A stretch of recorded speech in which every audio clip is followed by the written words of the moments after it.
Yes, this is episode number 6, and we've got the Paramotor community's most famous drug dealer with us today. And that hits the spot every time. Maybe so. There may be someone else. Whose voice is that? Tom, have you heard that voice before? I have heard that voice. That's one of my favorite voices. I hear it in my sleep. I called Tom the other day, and I said, guess what, Tom? What is your favorite Paramotor videos? Give me your top 3.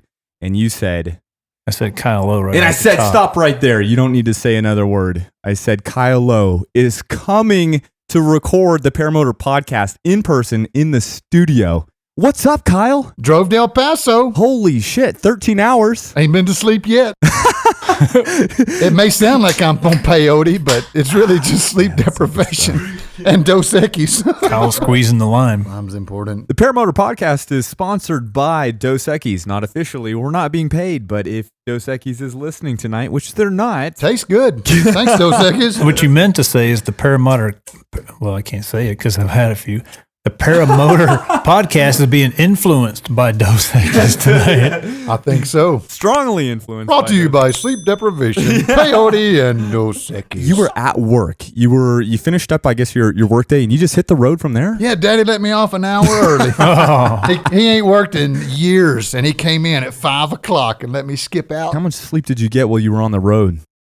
Approximately 1 hour and 15 minutes at a picnic area somewhere in Texas. You didn't get much sleep, but we quickly headed off to the field. Immediately flew to Mexico. Yeah. It was just like that. And New Mexico. Ready to get the party started. Yeah, it was beautiful. So Kyle got 3 states flown, 2 countries. Yeah. After driving 13 hours and no sleep. No kidding. I've done some long hauls in the past, man. This is Todd's top 2. That's what happens when you come to the Paramotor podcast. Kyle, you've been all over. You've flown multiple different places. Yeah. The one that comes to mind is when you went out to go see the eclipse while you were flying your you went out there and you just toured all these different places, right? Yeah, total epicness. The journey started in 2001. I was working for the chemistry department, and my brother was working for the physics department. And the physics guy knew that I did astronomy. I always had the telescope out in the college, and people would drive by and see me looking and stuff. And he's like, give this to your brother. He gave him this program that it was called The Sky, and it had all the planets and eclipses and everything that happens in the sky. So anyway, he gave me this thing, and I pulled up eclipses, and I was like, oh, damn, there's one in the U.S. in 2017. Oh, yeah. Hey, Jen, I'm going to watch an eclipse in 2017. So it's like 17 years later, I went. It had been in plans for that whole time. And you already had the trailer that you currently tow all of your gear with when you make these big road trips at that point, right? I bought the trailer a year before, and I had basically knew that I was going to bring this thing with me. So everything up to that point was kind of a test run, getting it sorted. Yeah. I camped in it and flew out of it for a year solid, but I wanted to make sure it was right for the road trip. I got to see this trailer when I went to go and learn to fly myself. I went out to West Beach and met Kyle was the first celebrity that I got to meet in the Paramotor community. When I saw the trailer, I saw the spray painted thing that you did. I spray painted the eclipse about 5 minutes before I pulled out of the parking lot. I went down to the Dollar General and bought a $1 can of spray paint. Cut me a round circle out of a piece of cardboard that I think a wheelchair box. And I spray painted an eclipse on the back of the trailer. It turned out really well. Yeah. I liked it. And it's now recognized by a lot of people because of the YouTube channel that you have. Yeah. If you haven't seen Kyle Oakley's videos, what's wrong with you? Oh, yeah. Well, they're probably normal people. Yeah. I missed my chance to meet him there, too, because, I did the same thing. I said, I'm going to Wyoming.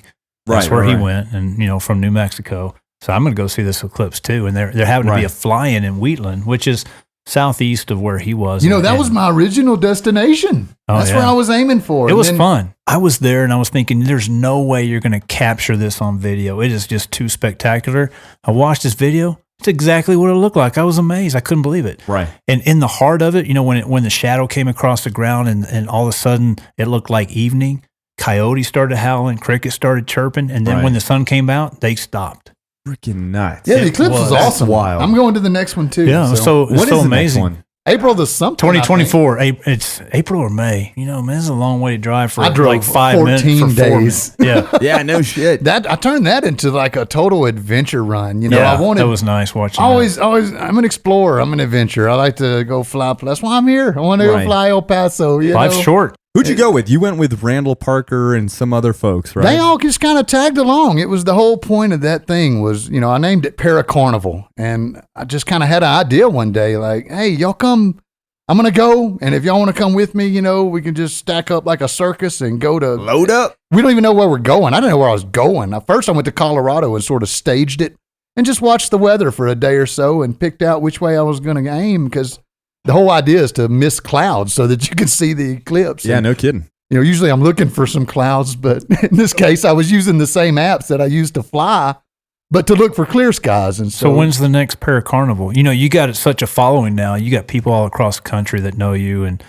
would just die to fly with you like we got to do today. So still kind of weirds me out a little bit. Yeah, I know. You're not doing this to be a celebrity or anything, but I mean, still. When's the next Paracarnival? When are you going to head west and make a big circle? And I don't know. Maybe the next eclipse. I mean, I don't know. It was just a one-time idea. I thought about doing an annual run, but I don't know. Okay, so Kyle, one of my favorite things to watch was you building the Dirty Bird. Oh yeah, because I'm a hands-on mechanical kind of guy too, and what's a Dirty Bird? Well, that's what we're going to get to if you just give us a second. I'll shut up. If you just step aside, me and Kyle have a conversation. I'll just sit here patiently. No, but the Dirty Bird, I want him to tell us what the Dirty Bird is first, and I got a couple questions. Dirty Bird was an idea I had about a long-distance, high-fuel capacity paramotor that I designed, built, and test flew myself. It's a one-off, right? Yeah, one-off. Is this a video? I made 3 videos about it, I think. The build series. Videos. Yeah, they go way back. Yeah. Ultimately, did it end up being what you wanted it to be? Yeah, everything was good. This swing arm connection to the frame, and I actually just videoed like the update. I've not even edited it or posted it yet, but it's coming up soon. I did a little blurb on what's going on with it, and what was happening was I got to the testing portion where I was pulling some pretty high G's on it to see how it reacted, and I was bending the little connections at the back of the swing arms. I guess I didn't have enough beef there in my design, and it was causing some flex on it. So what my plan is now is to take, because the frame's still sound, nothing is wrong with it. It's just the swing arm connections. I could beef them up, but what I think I'm going to do is take the thing and build a 2-seat trike out of it and do wheeled tandems with it. That's the new goal for the Dirty Bird. That's something to look forward to. We'll all be seeing that someday down the road. Is that its official name? Well, because I noticed he hadn't flown it in a while, so I thought, I wonder what's up with that. Yeah, it failed some testing, and you don't want to push it till it breaks loose. But I saw some deformation. I went up and I started pulling harder and harder moves on it. And I was doing some full size, wing overs, barrel rolls where you're getting high G maneuvers. And I did a couple and then went and landed and inspected it. And I thought maybe it was bending. And then I went up and did a few more and come back. And sure enough, it was getting some deformity there. How much of this thing is custom made? All of it. Really? Well, I mean, I bought an engine. I put, right. But the frame, the tank, the geometry of the, I bought a harness to go on it, but all the geometry and the frame and all that I did myself. No kidding. The torque compensation. The torque compensation was coming soon. So good. So he had a contest for the weight, and it was 61 pounds or something like that? 62 and a half, I believe, is the number. Huh. Dry, right? Yeah, without any fuel. Your admiration for Kyle Oakley's invention is really shining through right now. It was a good invention. I build stuff too, and so I was thinking I'm thinking past the building part and I'm going into the design part of it. I mean, I'm wondering how long did it take you to go, from paper to finish? I spent a solid 2 or 3 weeks on paper. I started to build the thing just the way I usually do, just sort of bandito it and start welding stuff together. And that was a pretty quick fail. So I went back and I realized that paper was cheaper than aluminum. And I started drawing and drawing and drawing. And after a trash can full of drawings, I had something I thought might would work. And then I started putting that together physically. And I had a good blueprint to go off of. Is this unique to other setups that are already available? Some people build their own. This one has a 5-gallon fuel capacity, the maximum legal capacity for an ultralight. Yeah. And it's all built into the frame, so you don't have this big tank hanging down below you. Right. It's sitting right on your back. So I wanted the good aerodynamics for, increased cross-country efficiency. Basically, the fuel tank is the frame. Yeah, your body's airflow. The frame. Yeah, pretty much. Yeah. Wait, in the tubes? No, it's a geometrical structure. Yeah, it's kind of a weird. Do you have a link I can throw into the podcast description on this? Oh yeah. Yeah, it's on there somewhere. Nice. YouTube.com. I just like the name of it. Yeah. Being my last name is Bird, spelled B-I-R-D. The dirty bird. And I've been called that. I thought, this. If you are a dirty bird. If he builds 2, I want the second one. That's where the name came from. Yes. Jen calls me a dirty bird. Love you, Jen. Yeah, you got it. Okay, you're cool. This is the Paramotor podcast. You're good now. The trip is he's only validated. 13 hours away. On a whim. Last moment. So tell us, you don't only create YouTube videos, you also have a paramotoring school out in Louisiana. I offer lessons. I help people who need help either getting into the sport or perfecting their technique.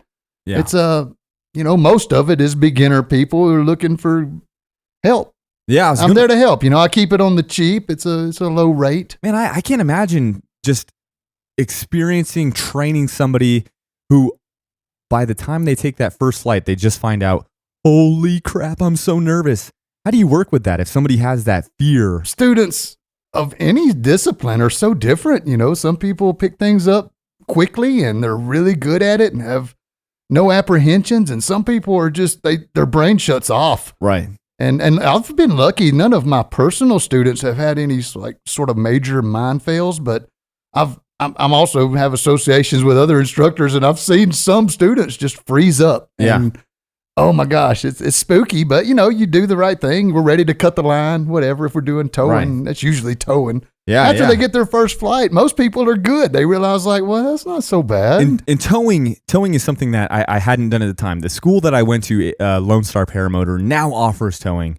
But towing is a good idea, right? Because for me, at least the way I envision it is, I'm sure there's multiple reasons which you can share. However, I think when you're going up for the first time and you don't have the vibrations and this intimidating paramotor on your back, that's like a scare factor in itself if you're not familiar with it. Well, it seems like 10 out of 10 people that want to sign up think that you're flying the motor. Yeah. But you're flying the wing. Right.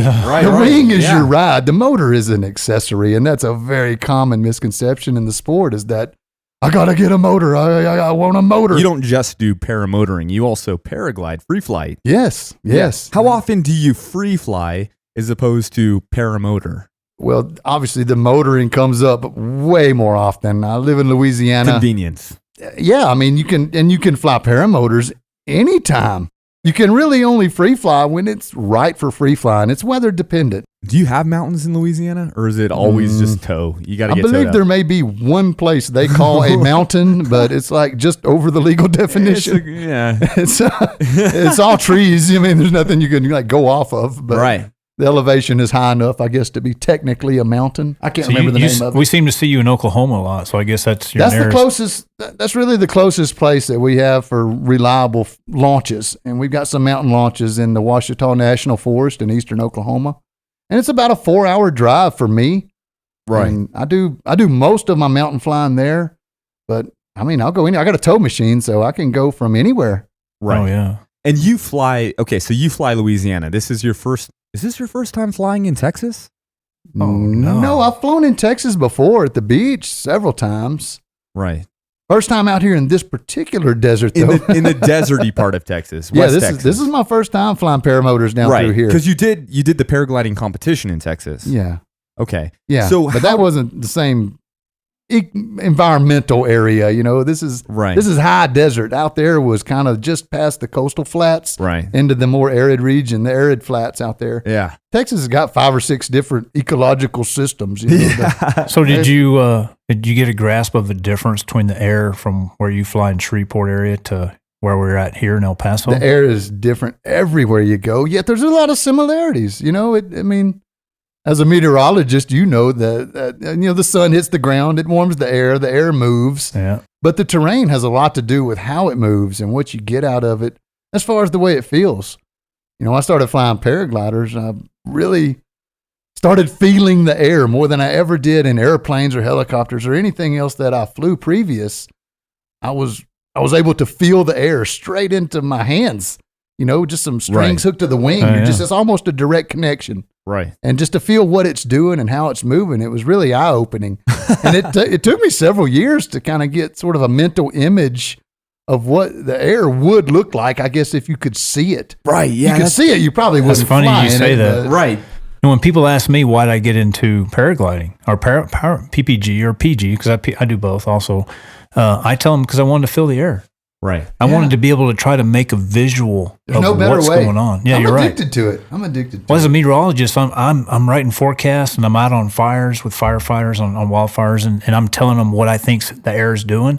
I was like, well, I wonder if I'm right or not. The best way to know is to get up in it and feel it. Yeah, no kidding. Yeah. So this morning when we went flying, you got in, you're sleep deprived, all this other stuff. We launched. I was very careful with my pre-flight checks. I don't think I missed anything.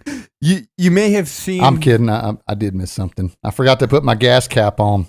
Right. I knocked it off the truck when I was getting the motor. I missed that. Had the peyote kicked in by the time you launched? No, that came later. When you were already way up.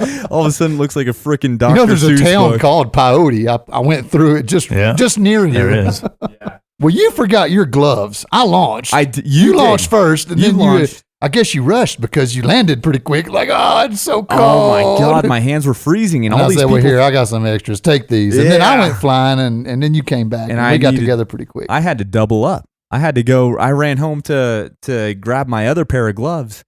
So we took off and we headed towards the Franklin Mountains. You went all the way up to the peak, and you flew over the ridge to the east side. Yeah, a little bit. I was exploring. I got into some turbulence. The wind was paralleling the mountain, so. Because of all the sharp edges on it, there was a lot of turbulence right near the mountain. So when I got into that turbulence, I said, it's no good. It needed more west in it, which I thought was south. I was totally 90 degrees backwards on my directions this morning. Do you recall what the wind speeds were? What were the conditions when we launched this morning, Tom? They were like 10 to 12. Yeah. Aloft.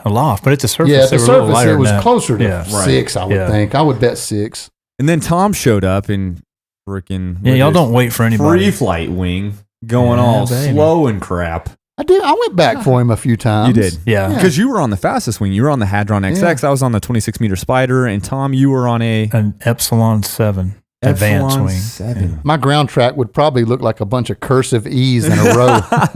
But we did have some fun with Jeeps and out in the desert. That's and right. Stuff like that. That's right. Anthony stood on top of one. I did. So when you do that kind of stuff, I can hang with you guys because you just have to keep circling back, and all that. But once you start going cross country, I'm toast. That's the fun of paramotoring, and I considered it, like I evaluated it. I said, if I come down and tap my foot on the roof of this Jeep, is it going to be too risky?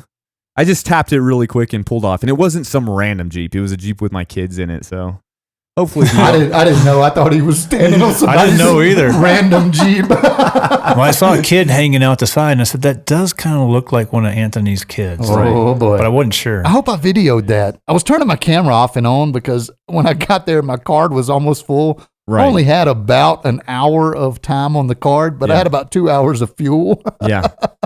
Speaking of which. Speaking of which, you do the YouTube videos. Do you have...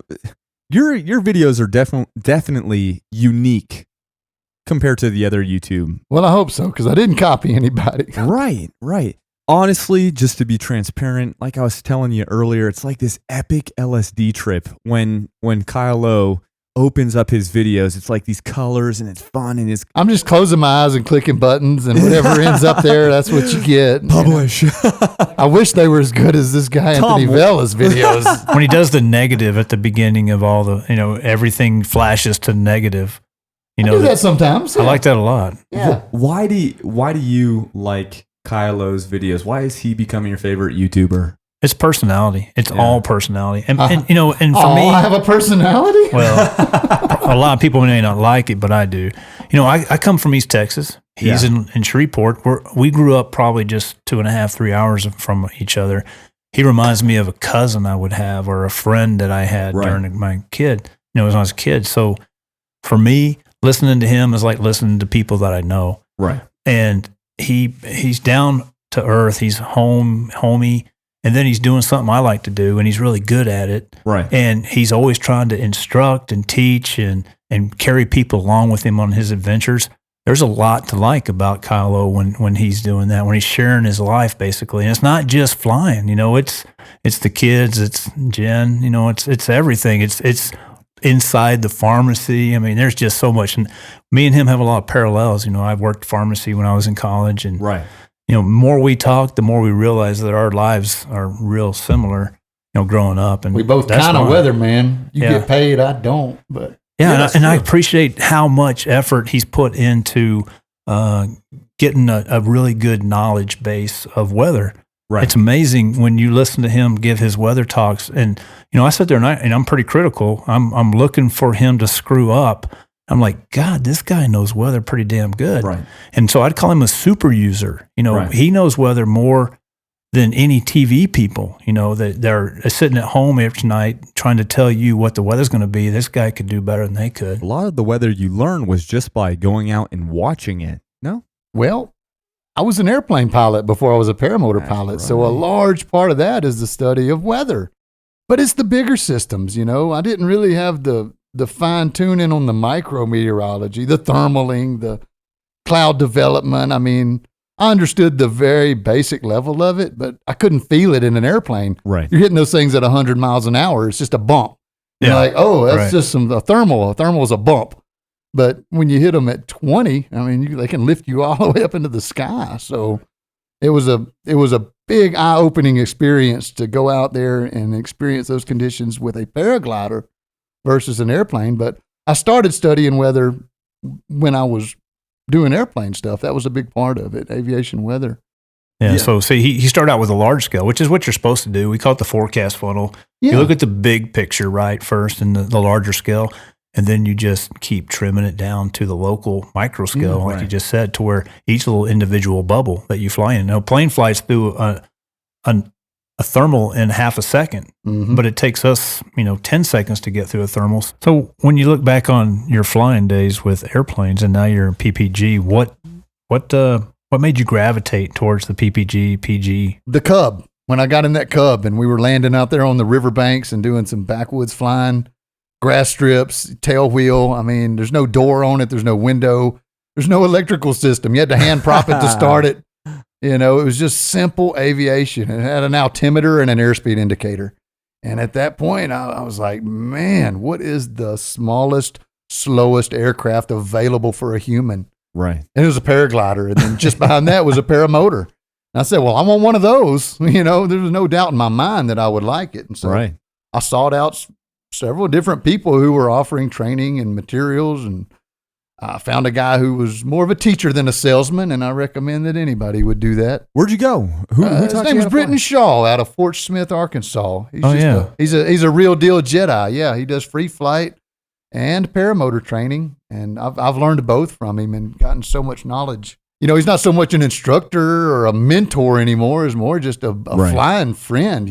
We're kind of not on the student teacher level any longer, but he was a mentor for several years after he taught me how to fly, and just being around pilots and at a mountain launch, even if it's not flyable, talking to I've learned more from other pilots, just hanging around with more experienced people and learning, just having talks and looking at things and telling stories. All this stuff is just so useful, sharing the knowledge. I think that's the problem with a lot of people that get in a paraglider. They're kind of isolated from everyone else. So it's hard for them to get a real broad knowledge experience, Could be. And I've run across some real purists too, that are just all for one, not of the other. Yeah. Whether they're just motor or just free flight, they just frown upon the other part of it.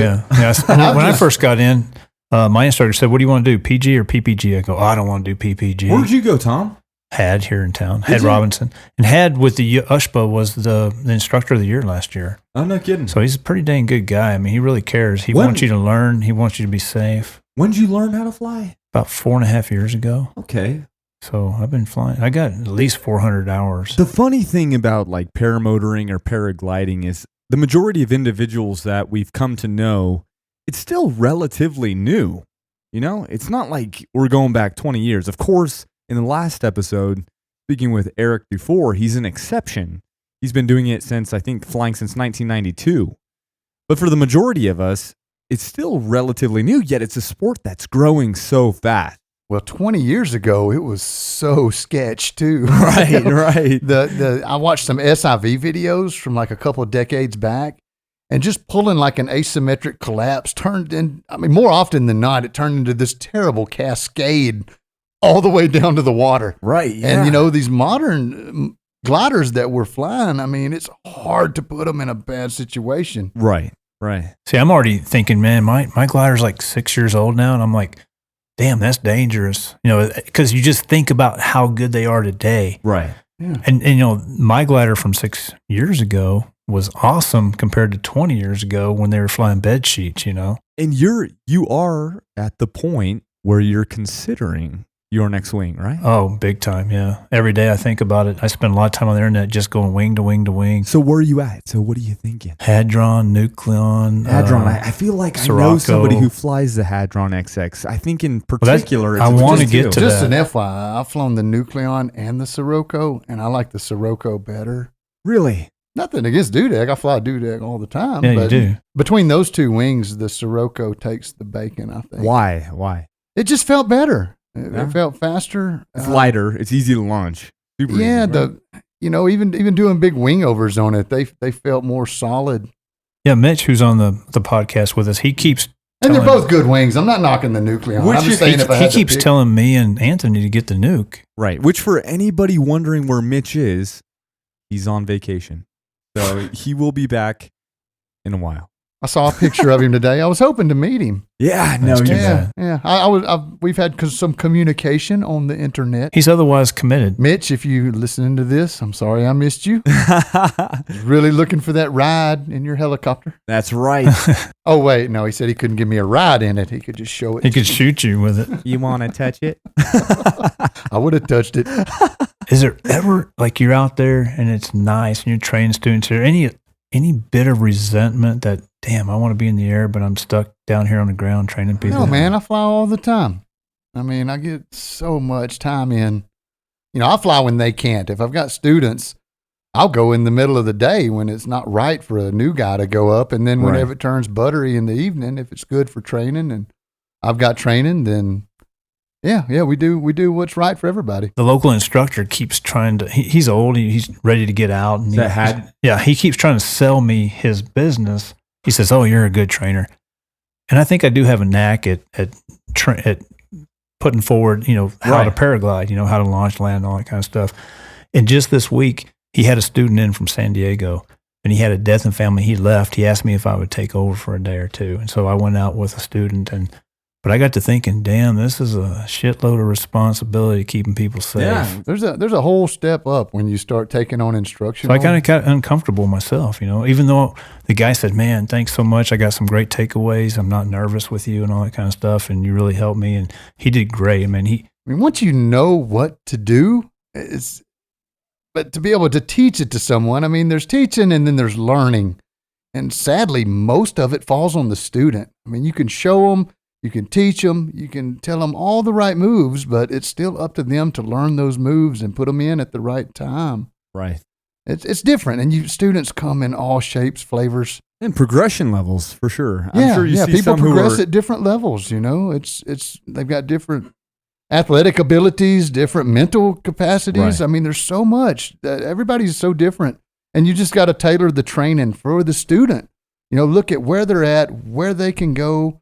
If they can go there, it's important to be honest with them too. As a pharmacist, though, are you able to prescribe them something like We have Xanax no prescriptive authority to get them relaxed before they go up? so yeah, I was going to ask you, have you ever had a student there that you look at them, you go, either physically or mentally, they're just not somebody that's really meant to be off the ground? Yeah. I've not really come across any case studies.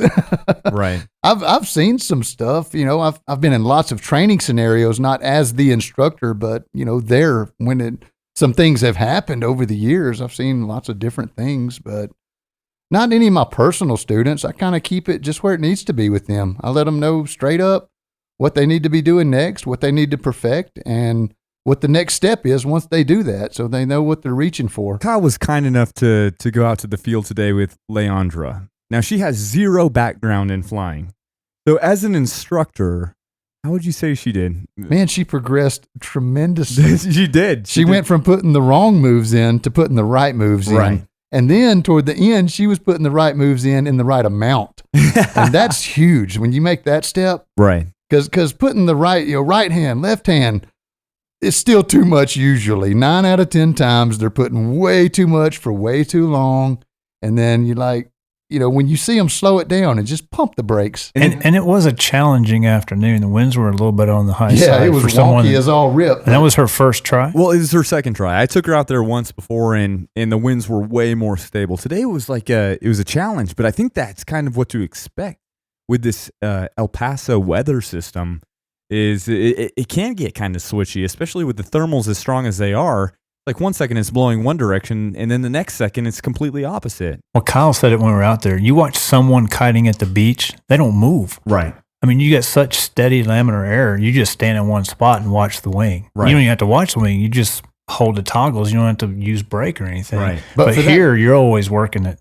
For that first day, when you're learning, like the initial learning, if you've got that laminar air, there's nothing that replaces it. I am a proponent for going to the beach if you can, or near a large body of water. If you can get in some laminar air and learn to kite, just to figure it out, then go into some thermic-y stuff that's kind of wonky and like switchy. We have here, yeah. Then you've got such a leg up on it because you know what you need to do to control the wing. There's no variables when you're learning the control.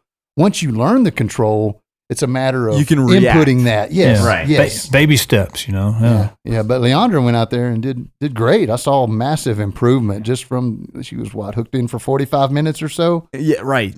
It was just a huge improvement in that short time. And it's great. And anybody who wants to get into paramotoring, do some research on the instructor. Because if you enjoy your experience, I think a lot of it is dependent on how well that instructor is able to communicate. And clearly when you're out on the field, she was having a blast. Oh yeah, she was laughing. Yeah, she didn't seem nervous or anything. Kyle kept saying, "You want to take a break?" She's like, No, let's keep going. Yeah, she was steadily improvement. That's what I'm looking for. If you're not improving, you're doing something wrong, and we need to fix that. You mentioned the beach. You talk about going out to the beach, being a great location. When I learned to fly, we met when we were at West Beach here in Texas. That is an awesome location to fly, but I'm kind of curious, what other locations would be your ideal locations to fly? Do you have a bucket list of places that you'd like to fly? Well, El Paso was on the list. So was Mexico. There you go. Yes. Did that. Yeah. I don't, anywhere I'm at, I try to bring the stuff with me. Right. And you're talking about, you're going to California here pretty soon, right? Yeah, that's the plan. Right. Yeah, I'm going to go out to San Diego and get some time in at the Pacific Coast. Right. And I've never been to California either, so. Just don't never to California? Mm-hmm. Yes, I was going to ask you what your that's a new year, 2019. What are your plans flying-wise? Right. Man, I want to do more free flight. I really do. It's such a passion of mine. And, I motor every day that I can is just always going to be in me. But those special days when it's good for free flight and going out there and using all those skills and knowledge that I've been acquiring over the years and putting them to the test. Can you elaborate on that? So you want to do more free flight, but why do you want to do more free flight? What do you see as unique to free flight that you don't experience in paramotoring? Well, basically, you could paramotor drunk. And probably Which be fine. we do from time to time. No, I'm kidding. And you could podcast drunk too. Probably so. Free flight takes a full of tension. You got to pay attention to everything. What's around you, what's happening with the air. Right. It puts my mind in such a special place of focus. It's hard to put into words really what it does. And then you got to have the good conditions and the proper winds, and if everything lines up and you throw a good flight hopping from thermal to thermal, cloud to cloud. I mean, I'm not so much a miles guy. I've never actually, one time I pushed myself to see what I could do. It was a competition. But most of my free flight, the far majority of it is just practicing, just going out and riding from thermal to thermal and just seeing if I can do it and if I can stay up and how high can I get and where does it feel better and what is the air doing? And just all this stuff is happening at once, and it takes your mind off of everything else. You're just so in the moment. It's called flow state or in the zone. Yeah, exactly. It's got all these different words for it, but that's what happens when I'm really up there humping it, doing it right. I mean, I'm just being in that zone is such a special place, and that does it for me more than anything else. And it's a challenge. Yeah, because you do it as well. A little bit, but it's a challenge. Anybody can, like Kyle just said, anybody can hit the throttle and go up. Right. But to stay up, but to stay up without a motor, that's the challenge, and I'm that's doing it the in mental flats too. And apparently, that's a bit harder than if you've got ridges and mountains. Then you can see where they're coming from. It's almost a gimme. And so I love the mountains too because it makes it a notch easier. But then you got mountainous terrain to deal with, which has its own set of risk. And I want to elaborate on that. So for me, the thought of free flight seems so interesting. One of the things I love to do while paramotoring is I like to climb really high and then turn the motor off and just soar for minutes and minutes and minutes and take in that sound of the air passing through the lines. And it's such a tranquil experience. And if you're a free flight pilot, then you get to experience that during the entire flight. There's something surreal about it by staying aloft, by riding on the power of the earth in itself, which is really cool. Is that a tear in your eye? Give me a minute to compose myself, for God's sakes. It's a special thing. Not many people get to do what we do, and you do feel something when you're harnessing that stuff and sending it hard and far and high. Right. It's special. It really is. And it's interesting because, when I go up and fly, I just strap my motor on, I clip in with my wing. It's pretty basic. I just have the bare essentials that I need to be able to go fly, and that's all you do need to be able to go and fly a paramotor. Tom, part of your kit is you also carry a Vario, which is pretty cool, so that if you did hit a thermal, you could probably try and core it. One of the things I'd love to figure out is I'd love to be able to practice thermaling with my paramotor. It's a little bit of a cheating way because I can always just power up. That's how I learned that. That's a good way to, it's a good way to figure out how to do it. I spent years out there flying midday with the motor. I would set the throttle setting where I would just have kind of a 0, and I would go in and out of the thermals, and it's hard to feel the thermals when you got this vibrating loud motor spinning on your back. It's hard to hear the Vario, but if you can do that, and then you get on a free flight rig, it's so much easier because you get so much more feedback. Oh yeah, without the weight of the motor and the rigid structure of the motor. All you feel is the air. It's just tugging on your hips, but the whole time. Still frustrating. So I imagine there's a period of time it takes to really figure it out. It's like a blind, like somebody losing their sight. Right. And having to go through the world. Because they're walking into walls, they're walking into traffic, but a couple years later, they can navigate like they can see. It's really kind of what it reminds me of is somebody who loses their sight learning to navigate the world, going out there and navigating the sky because it's invisible. Because when you're fresh in this, you'll be so frustrated. You'll be pissed off half the time. I'd come home, my wife, I'd be all mad, and she goes, I don't know why you keep doing that. Because I'd land out. I wouldn't be able to stay in a thermal, and everybody else would be flying above me, and I'd be on the ground. We call that bombing. Bombing out. I'd bomb out, yeah. Explain it to me Barney style. What is it? It's something they say in the Army. Just go with it. Free flight pilots, they stay aloft with two means. They either use thermals or ridge lift. Is there another one I'm missing? Convergence. Yeah, but that's still lift. I just think of But it's not ridge or it's thermals. Not a thermal, yeah. So, as the meteorologist, break it down to me Barney style. Thermals are just the sun heating up the earth, and it creates like a you need a column or a bubble of air that's warmer and less dense than all the air around it. So what that means is the pressure that surrounds that air or that column is pushing it up away from the Earth's surface. And that's all started by surface heating.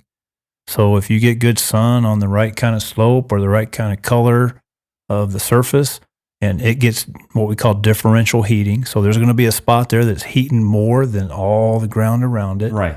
And then that's going to transfer that heat into the air right above it. Right. That's going to start that air moving up. And so that hot you want to get rises. In there because as a paramotor or a paraglider, you're descending at like 300 feet a minute. So you got to find air that's ascending faster than that to stay up. So you're always looking for that. So you're looking for areas where you think the ground's going to be hotter than all the surrounding ground around it. Right. And these thermals, they're cylindrical. Are they always cylindrical in shape? So you're No, Kyle says. No, so they can be oddball all shaped. kind of different shapes. Yeah, and the wind bends them, and all kinds of stuff. Sometimes they're chopped up too, and you can have lift that's just little burbles of lift that's just hitting you like a shotgun. Right. Okay. It's just like a lot of turbulence, but the majority of it's going up. There's days like that too. I call it shredded when the day. Well, a lot of times these little thermals, they start out as little bubbles, and there'll be dozens of them around. But what usually tends to happen is they converge as you go up. So coalescence. They coalesce into one nice thick thermal. So if you're hitting a lot of small thermals, if you can get up into where they all coalesce together, then you get the better lift, the more consistent lift. And it's bigger, easier to stay in. Yeah. The higher you go, and that air expands and it spreads out, and so the thermals usually get bigger and stronger. And if there happens to be a cloud growing above it, it's an indicator. It gets even stronger because the clouds release their own heat as they develop, and that makes it go up even faster. Learning things I didn't know. It's impressive. When you get close to a cloud, which is 499 feet in the United States, it starts to go. Well, I've been outside of the country flying, right up next to clouds where it's legal, I guess. Right. The military said we could do it. I talked to the guys. Down south of here, you can do whatever the hell you want to do. Yeah. Columbia seems to not mind. Right. But man, that's some of my greatest moments was surfing right up into the clouds and next to them. And right. Yeah, it's good stuff. Gosh. Yeah, no, just the concept of being able to sustain flight based off of the heat generated from the sun. Now, that's really cool to me. It's a chess game. It takes a lot of practice to even get basically good at it. I mean, I couldn't imagine what some of the master guys, what they've experienced. Guys have been doing it 10, 20 years, harnessing these thermals. I mean, I'm only 5 years in the sport. This is my 5th year doing it. Right. And, what little bit I could imagine the next 15 years what I'm going to acquire if I keep doing it, a lot. Right.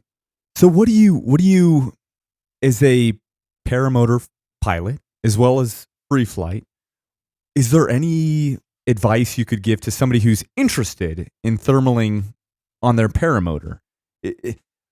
For me, like I jokingly say, pick good days. Right. Yeah, no, that's right. When I hit a thermal on my paramotor, I jokingly will hit power and kind of circle around and kind of childishly pretend like I'm thermaling. I do the same thing. I did it as I power up. But flying the paramotor, how does it work? You feel it, right? You were talking a lot about being able to feel like the edge of the thermal. Yeah, there's usually turbulence. You got air going up and air going down, and if you're in the edge of that, it's turbulent. Right. You get little rolls. And unless you just hit it head on, you're going to hit one edge of your wing, one side of your wing is going to hit it, and that's going to get a tug. The other one's not. Right. So if the thermal's to your right wing's going to get a tug, and you're going to feel it pull up. Yeah, that's going to turn that way. Okay. But if you hit one head on, then your whole wing, you're just going to go up. Right. You're just going to feel that elevator. You just go right into the center. Yeah, you're just going to get that elevator ride. And then you don't have to turn too quick. There's so much with like the winds. The winds push the thermals. A lot of people think the thermals just go straight up I off thought the field. Yeah, I did. No, just think when you're up there, think about the prevailing winds. So that's where it helps to not just know what the surface winds are doing. You want to know what the winds are doing 1,000, 2,000, 4,000 feet off the ground. Because the thermal may be leaning to the southwest, and then you get up to 1,000 feet, it may make a dog leg and go the other way if the winds change. Right. The air's still going up, but it's going to drift with the wind, and that is usually not a straight column like you would think, like a leaning Tower of Pisa. It's more like a banana, It kind of goes up and curves another way, and that you have to stay in it and figure it out. Yeah. Did I just say that on the air? Curves like a banana. Oh yeah. A little crooked to the right. Thermaling is a dark art. There's more than just science to it, and every day, every thermal is a little different. Even though the same thing's happening, you might get perfectly round ones where you can just lock in and do it. And some days they're kind of oval shaped. Some days they're just these long lines of lift, and you can just go 20 miles without even making a turn and be going up or staying zero the whole time. Right. Get under a cloud street and. I've done about 20 miles before with just going. Have you ever stayed up on your paramotor? Yes. For longer than you should have been able to? I think on purely the off of the amount of fuel you had. Like I've gone up and killed the motor, and I've done 15 miles That's my longest paramotor with the motor off thermal session. Oh, shit. And then I would crank it back up and fly back to where I started. Nice. Into the wind, and that's always fun. Does having the motor on put you on at a disadvantage? So it does in a way, right? Definitely. Because you can't more weight, less feel. Right. More less weight, feel, more drag, and less sensitivity to the input that a pilot. You've also got offsets. Benefits. Right. Torque offsets make the wing turn one way more than the other way, so you're not even on the wing either. Assuming the paramotor has torque compensation built into the motor. Correct. Right. Okay. Most of them should. Right. Modern designs. But Scout paramotors don't really have the offset built into the weight shift arms. They're built in. But they've got those winglets on the and that affects frames, the tube supports or the winglets. So right. That offers a lot. There's a lot of drag. Right. Okay. So the drag is going to pull you down another point versus whatever glider you've got. Huh. But if you can do it with a dead motor on your back, a prop, and all the cage and netting and everything else sticking out, if you ever get in a real deal free flight rig, you're going to get some big advantage to being able to do that. Right. That's where I learned to do it. Basically, was on a motor. I would go up and set the motor. Right. And I spent countless hours just out there midday thermaling. Right. I would set it on 0 and just stow the throttle. I'd put the throttle, Velcro it to my reserve, and just grab the toggles and just pretend like the motor wasn't even running. And I could hear the Vario. I would usually Velcro it to my helmet where it was near my ear because the motor was running. I still wanted ear protection. So for a beginner, do you recommend if they wanted to get into thermaling, of course, at the advice a beginner of an has to instructor. pick the lighter conditions. You want to start in the shallow end of the pool. Right. I mean, there's days that the thermals are so nasty that nobody wants to go in them. I mean, talking about tornadoes, and the risk is collapsing the wing and finding yourself in a sticky situation. Getting sucked to 40,000 feet and killed. So perhaps and being scared. Somebody who gets into thermaling, what would be some good advice? Because I seriously want to get into thermaling. You live at the base of a mountain in El Paso, right. Anthony. Why are you not already doing this? And I think if I do go to this SIV course and have somebody like Tom who lives close by who does free flight, my advice and what I did personally was when I was ready to tackle thermal flying, I got into some real light stuff. I was under the supervision of my instructor on the mountain, and he would pick the days and the times. And so at one point he would say, okay, it's too spicy for the newer guys. Y'all need to stay on the mountain. The experienced pilots can go or some days it's too nasty for me. I'm coming down, Right. It was just the day was always different. But on the if you got somebody there to help you pick the weather and you go in the milder conditions where the thermals are not aggressive enough to fold you into a rag doll, that's when you go out there and learn. You learn in the lighter stuff. And then as it gets stronger, you really have a feel for what's going on. Right. But picking the weather is the biggest thing with thermal flying. Mm-hmm. You have to pick good thermals, good days, good terrain conditions. Even mindset, gear. I mean, everything comes into play when you're out there doing the free flight game. It all comes into play and everything's important. Forecast, real world conditions. What is there to land on? Always leave your bell out. That's always rule number one is where you're fixing to land. Whether you're on a motor, a free flight, or anything. Some guys take more risk than others, but I'm always looking for that spot I'm fixing to land. Always. If you have the benefit of having a mountain close by, is ridge lift generally easier to stay aloft with than thermals? No doubt. Yes. Yeah. And the ridge, because you know where it's at. If the wind is coming up the ridge enough that it's lifty enough to stay up, and if the sun comes out, you're going to get thermals mixed in with that ridge lift. Right. And that ridge lift is so you can go back to the ridge and kind of stay up, and then you'll feel around, and you'll feel a thermal come through, and you can catch that one and ride it up even higher. And so ridge lift is just the mass of the wind moving towards a mountain. And as it hits that mountain, rocking the stream, that's it. You got it starts the water to swoop up on that pushes mountain. Up the mountain. Yep. So how high can you get? You can I imagine you can get a lot higher riding it's on the size of the mountain and the strength of the wind. Yeah, exactly. Yeah, I mean, think about it. Air is less dense, right, than rock and dirt, so it can't go. It doesn't go through it, right? And if it's long enough, it can't go around it, so it has to go over it. So you're basically surfing.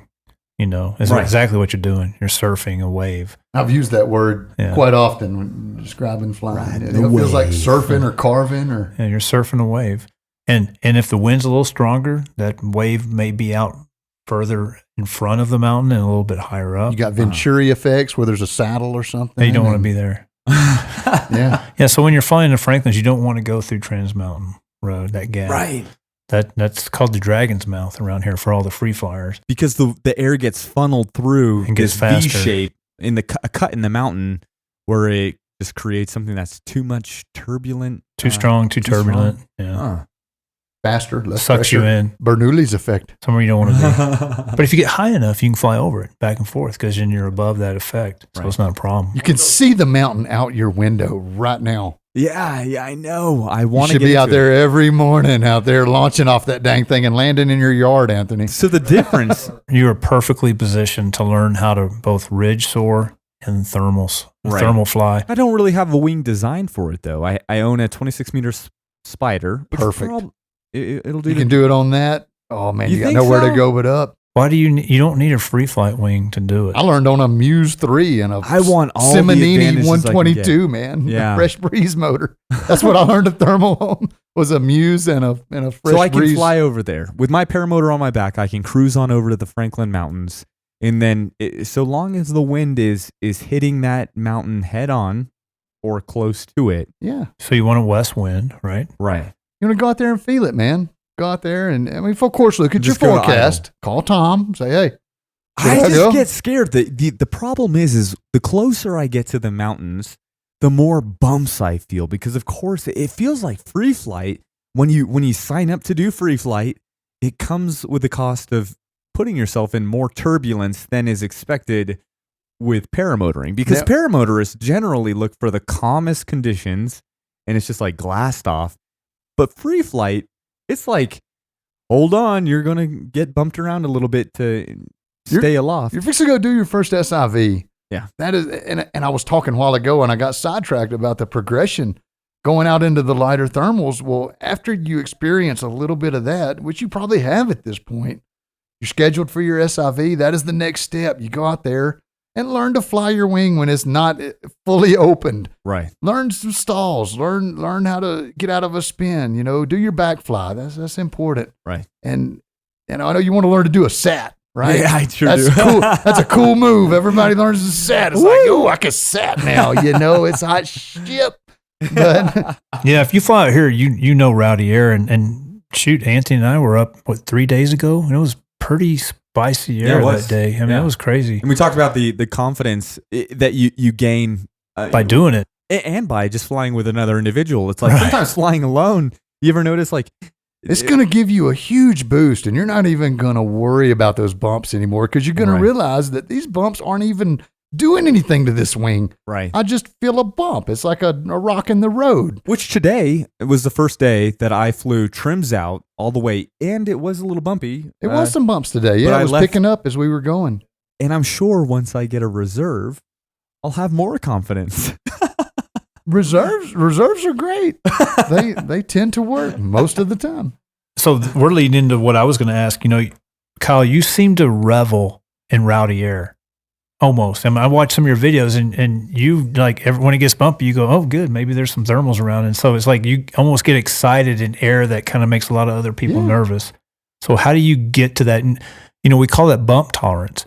It's good to go out and kind of acclimate yourself to air that's not perfectly laminar and smooth.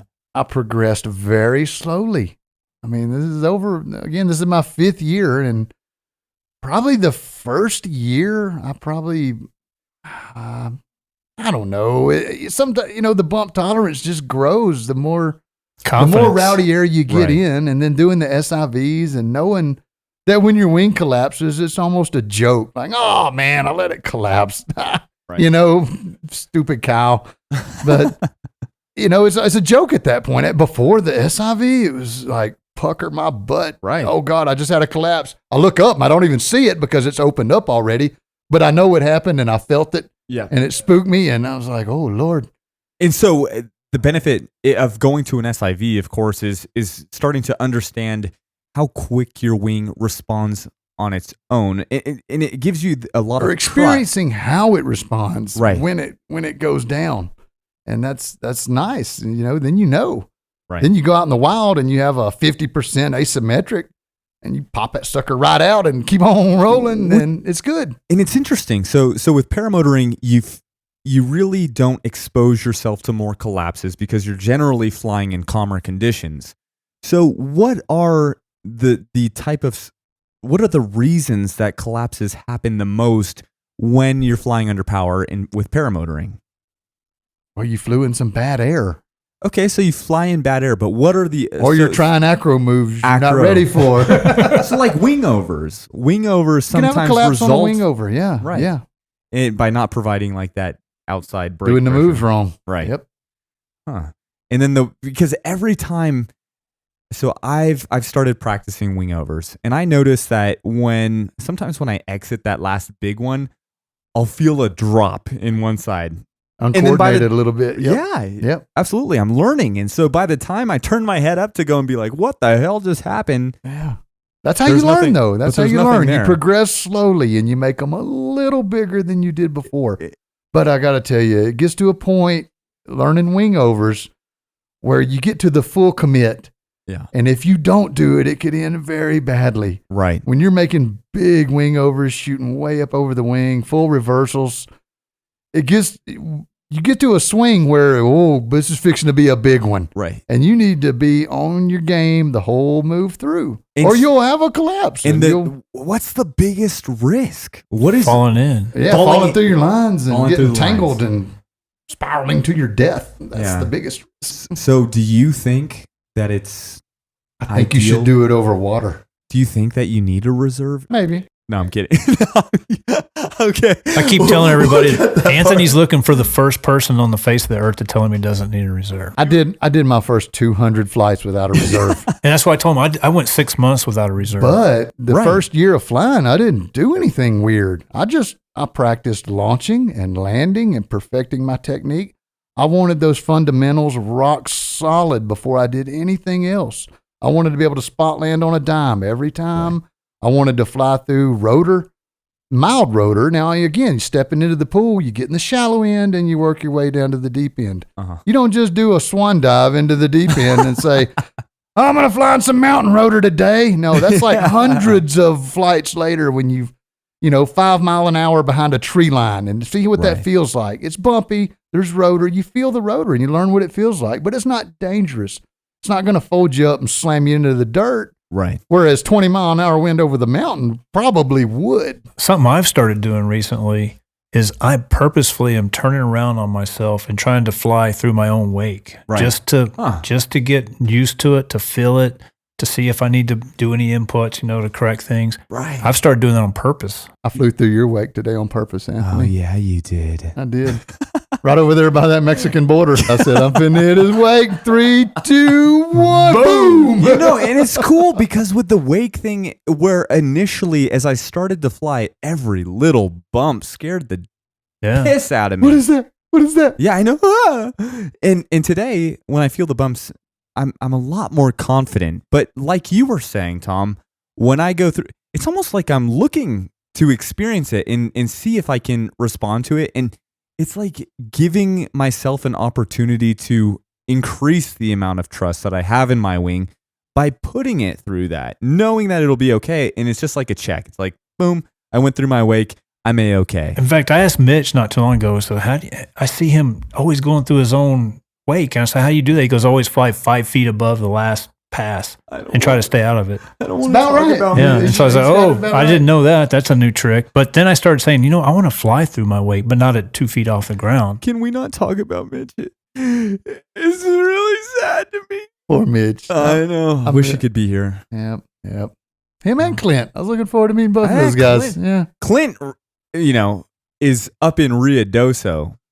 Poor guy. He tried. He's all right. He said he was going to instigate an argument with his wife just so that he could make it here tonight, but not worth it. Apparently she loves him so much. But he also said he didn't like Kyle because Kyle's tall. Yeah, that's right. And Clint is shorter than average. Really? Nah. Is he? No. Well, I'm taller than average. I like short people. Folk. He's good to set a beer on. Never hit his head on a ceiling fan, huh? So Kyle, if someone came up to you, a pilot, of course, and said, "I want to be a better, more skilled pilot," what would your advice be to them? All about practice. I mean, anything you do, the more you do it, the better you get at it. It's just a technique-driven thing. Huh? Yeah, just fly. I think one of the most beneficial things is actually because Mitchell Graham told me as I was learning to fly paramotors, he said, go up there, even if it's not perfect, just trust in your wing. Just trust in your wing. Fly it, feel the bumps, and kind of take it in. Trust in the gear is important. The gear is, bumps are not going to fail the gear. Modern gear in good condition. I mean, there's nothing you could do with it with air that's going to hurt it. Unless it's super obvious. Like, I mean, if it is like you're on the ground and you're like, oh, I shouldn't be flying, then stick to that little voice in your head that tells you not to fly. But if you get in the air and you're feeling some bumps, I think as a new pilot, the thing that helped me a lot was just hearing somebody say, trust in your equipment. I agree. Yeah, it's a huge thing when I remember back the first time I got on one and looked up at those strings and was like, dear Lord, I'm hanging by these little strings. I've been there. And then of course I immediately did the math and I was like, oh, well they can hold like a truck. Right. I'm not going to do anything to these. And then you do your SIV and realize that no matter what you do to that wing, stalling, spinning, collapsing, frontaling, cravating, right, the wing is good. It seems nothing really hurts it. So Kyle, a common thread through, I'd say, all your videos, except for a couple of cuss fest, is you got this infectious enthusiasm. So when you're flying, what's the emotion you're feeling? Because I mean, it's easy to see that, dang, you just happy all the time, love it. So, what does flying do for you emotionally? Yeah, huh? Well, clearly it makes me happy. Have you always been this happy? So is it happier than anything you can get out of the pharmacy? I've been happy at the pharmacy a few times. There's a lot of good shit in that pharmacy. Yeah, well, I've got good customers, good employees. Everything's pretty good at work. But work is work. I do enjoy it, but it's not my passion. Right. My passion is flying, and it always has been since I was a small child. I just couldn't do it until I was a grown man, or am I a grown man? Yeah. It's still up for debate, I'm afraid. But, I have gray hair in my beard, so it's I'm getting there. I always wanted to be an old man. That's sort of my goal, was to just live a good life and be an old man at some point. There's a saying, stay as young as long as you can. True. And that's what this does. I still ain't grown up. Yeah. Right. Yeah. Yeah, I think for a lot of people who get into paramotoring, a huge part of getting into it is almost like you're tapping into that original childhood dream of the ability to fly. And I think, even me, I'm 27 years old, but just having that ability to, in a moment's notice, be able to go to the field and run up into the sky. I mean, it is fulfilling something that I've always sought after. And I still dream about flying. Right. On the regular. I mean, at least once or twice a week, I'll have a flying dream.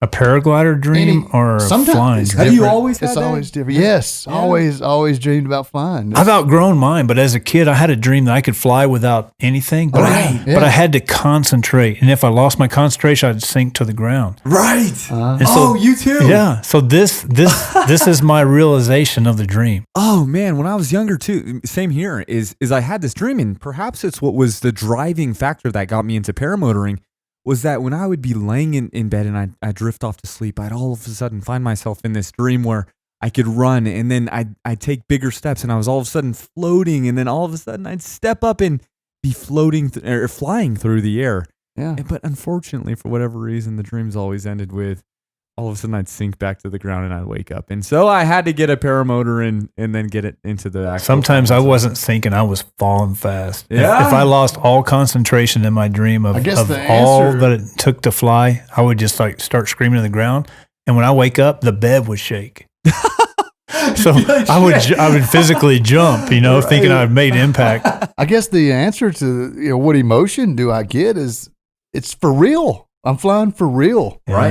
You are. I'm taking those dreams and they're coming true. Which goes back to what you said about the flow. Like getting into the flow of things. It's like you're really in the moment. Yeah, your brain thought patterns change. I hate to say something as simple as bird brain, but you hey, I'm offended. I'm offended. You kind of get a bird brain. You know, That's people use that as an insult, but I've thought about it. Like, so I guess the first time I've actually spoke the words, but it's like bird brain. You know, you're doing what the birds do. You're just feeling it, and you're doing it. It goes back to that dream. It's like all of a sudden you can connect, and it's like you don't even realize that you're making the inputs on your right and left brake toggle.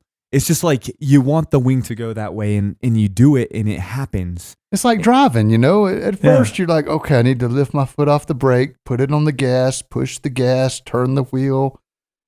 But then after you do it for as much as you do, it's like, you know, you just do it. You don't think about moving your foot and pushing the gas and how far to push the brake. It's just a reaction. And you don't even drive anymore. You're just texting. Right. And it took me a while.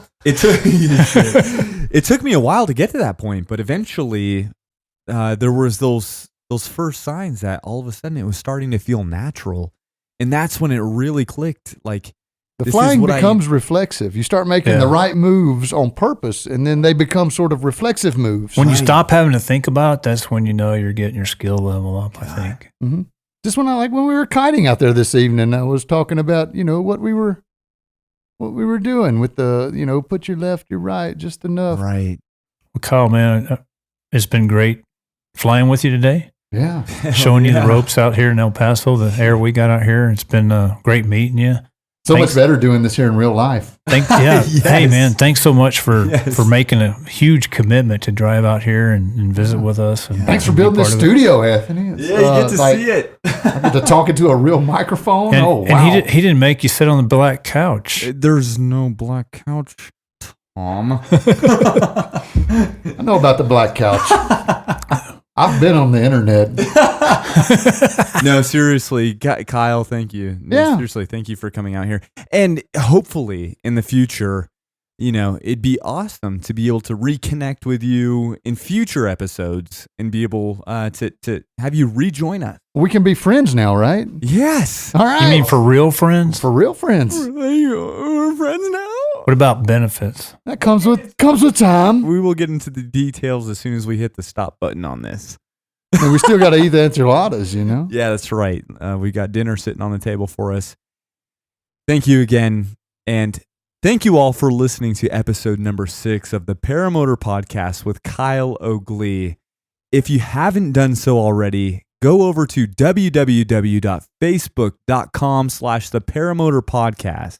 In addition, if you do feel inclined to support the podcast, it would be a huge help, but don't feel like it's necessary. But if you are in the position where you are able to help, you can go to patreon.com/Anthony Vella and make a contribution there. Much love, y'all. Yes. Until next time, thank you all so much for tuning in, and we'll see you in the next one.